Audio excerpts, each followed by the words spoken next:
The political world has been rocked. In a move that has sent shockwaves from Capitol Hill to Main Street, President Donald Trump has, with a single stroke of his pen, dramatically altered the fate of one of the nation's most controversial figures. George Santos, the embattled former congressman whose name became synonymous with scandal and deception, was staring down years in federal prison. But that was before today. Before a stunning, unexpected announcement from Mar-a-Lago that has left pundits speechless, legal experts scrambling, and a divided nation asking, what just happened? This isn't just news.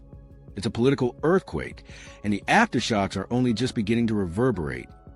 The unprecedented commutation. A deep dive into Trump's decision. Today's announcement from President Donald Trump regarding the commutation of George Santos' prison sentence has ignited a firestorm of debate and speculation.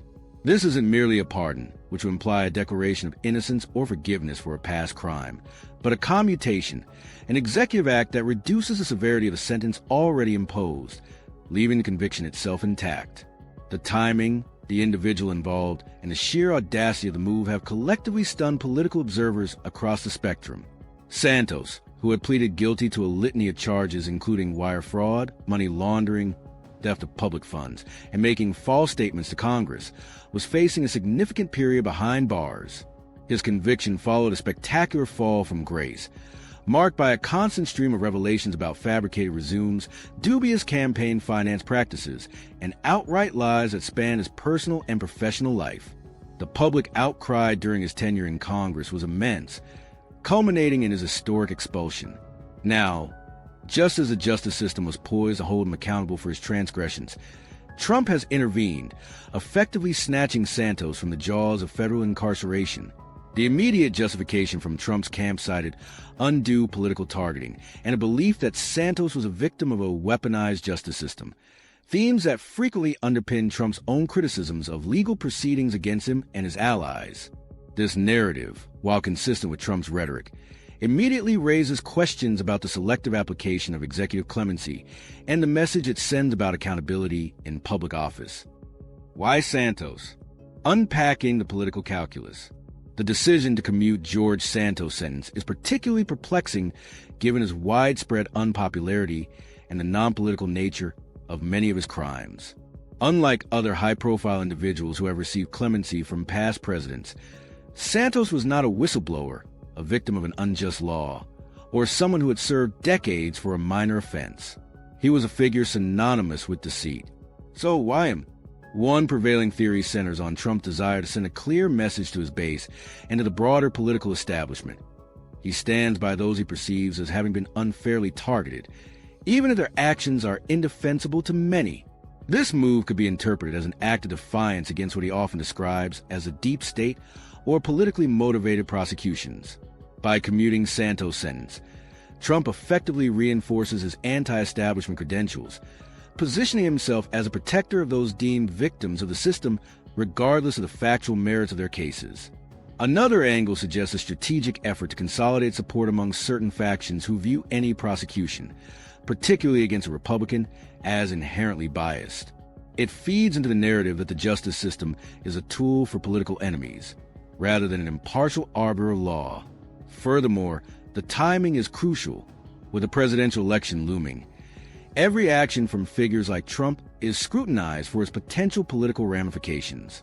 This commutation undoubtedly generates significant media attention, allowing Trump to control a news cycle and perhaps overshadow other, less favorable headlines. It's a power play, a demonstration of authority, and a calculated risk that seeks to energize a specific segment of the electorate. Legal ramifications and public outcry. The aftermath begins. The legal community's reaction has been swift and largely critical. Legal scholars are pointing out that while the president's power to commute sentences is constitutionally enshrined, its use in this context raises serious ethical questions. Critics argue that it undermines the rule of law, suggesting that connections or political alignment can circumvent judicial outcomes. Federal prosecutors, who spent countless hours building a case against Santos, are undoubtedly frustrated, seeing their work undone by executive fiat.